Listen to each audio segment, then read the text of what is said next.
Bonjour mes élèves. Ce jour-là, on va commencer le chapitre de la diversité des aliments. On a déjà travaillé sur ça. On a dit que l'homme s'adapte à son régime alimentaire omnivore par les caractéristiques suivantes: denture complet, incisive, prémolaire, etc. La forme du condyle. On a posé des problèmes, comment on identifie un aliment simple d'un aliment composé, quels sont les aliments simples qui composent le pain et le lait. On a choisi deux aliments qu'on le mange tous les jours. Quelle est la différence entre un aliment simple? On a réalisé des analyses sur ces deux aliments, le pain et le lait. Par exemple, si on veut savoir que l'aliment contient de l'eau, on chauffe l'aliment. Le résultat gouttelette d'eau et vapeur. Conclusion ou bien interprétation: le pain contient de l'eau. Le lait aussi, on l'échauffe. Le résultat, c'est gouttelette d'eau, vapeur d'eau. Le lait contient de l'eau. Si on veut savoir les sels minéraux, on doit utiliser le filtrat du pain ou bien le filtrat du lait. Et on ajoute le nitrate d'argent qui est le réactif. S'il donne un précipité blanc-noir, si à la lumière pour les deux tubes, le filtrat du lait et de l'eau, on dit que le pain et le lait contiennent des sels de chlorure. Pour les sels de calcium, on a utilisé l'oxalate d'ammonium. Pour les deux aliments, filtrat du pain et filtrat du lait, on a obtenu le résultat précipité blanc, précipité blanc. Le pain contient des sels minéraux et le lait contient des sels minéraux qui est le calcium. Pour savoir si l'aliment contient de l'amidon, on utilise l'eau iodée qui est le réactif et dans une coloration bleue, on dit que le pain contient de sucre composé qui est l'amidon. On a déjà dit que le lait ne contient pas d'amidon. Le filtrat du pain, pour chercher le sucre réducteur ou bien le sucre simple, on utilise la liqueur de Finig mais plus chauffage. Il donne un précipité rouge brique. Le pain contient un sucre réducteur qui est le glucose. La même chose, le lait, le filtrat du lait plus liqueur de Finig plus chauffage, précipité rouge brique. Le lait contient un sucre réducteur ou bien sucre simple, le lactose.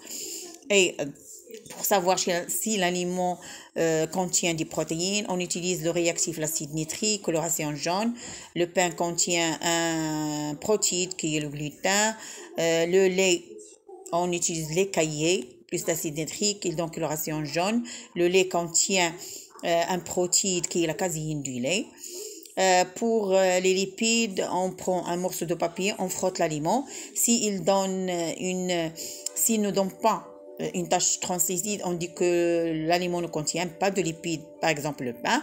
Si elle laisse une tache translucide sur le papier, on dit que l'aliment contient de lipides.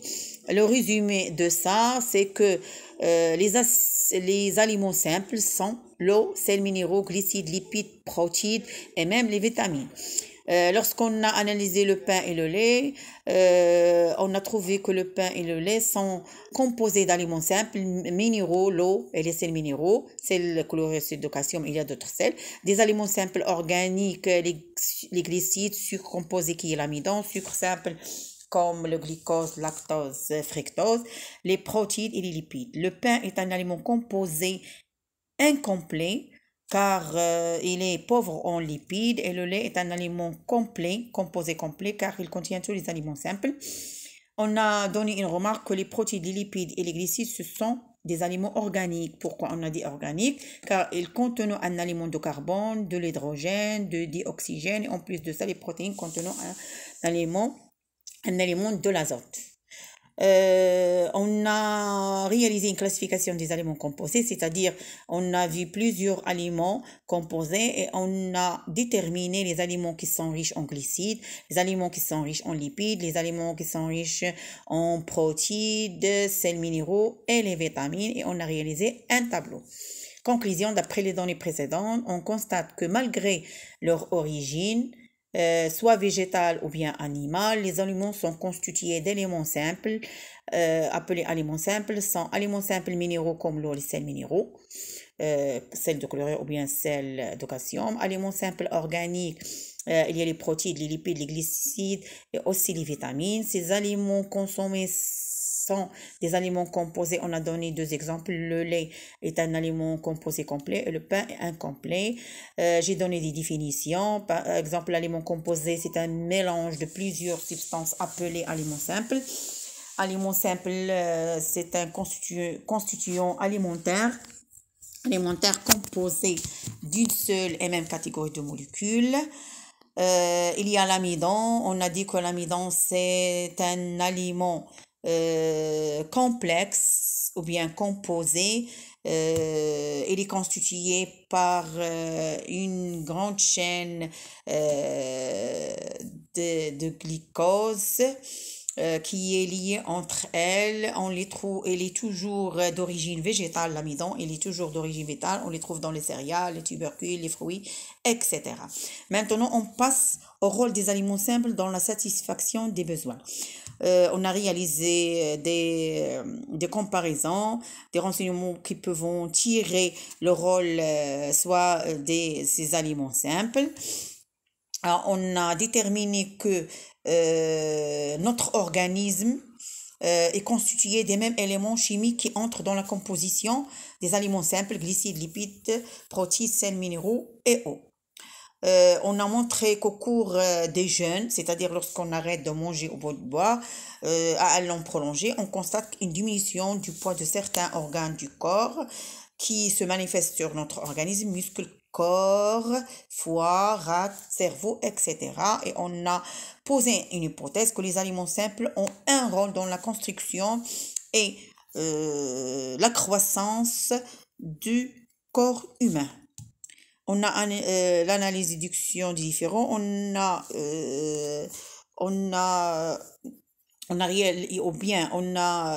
déterminé le rôle des protéines par un exercice qu'on a déjà traité. Et on a trouvé que le rôle des protéines, les protéines sont d'origine animale, ont un rôle dans la construction et la croissance du corps. Ce sont des aliments constricteurs ou bien bâtisseurs.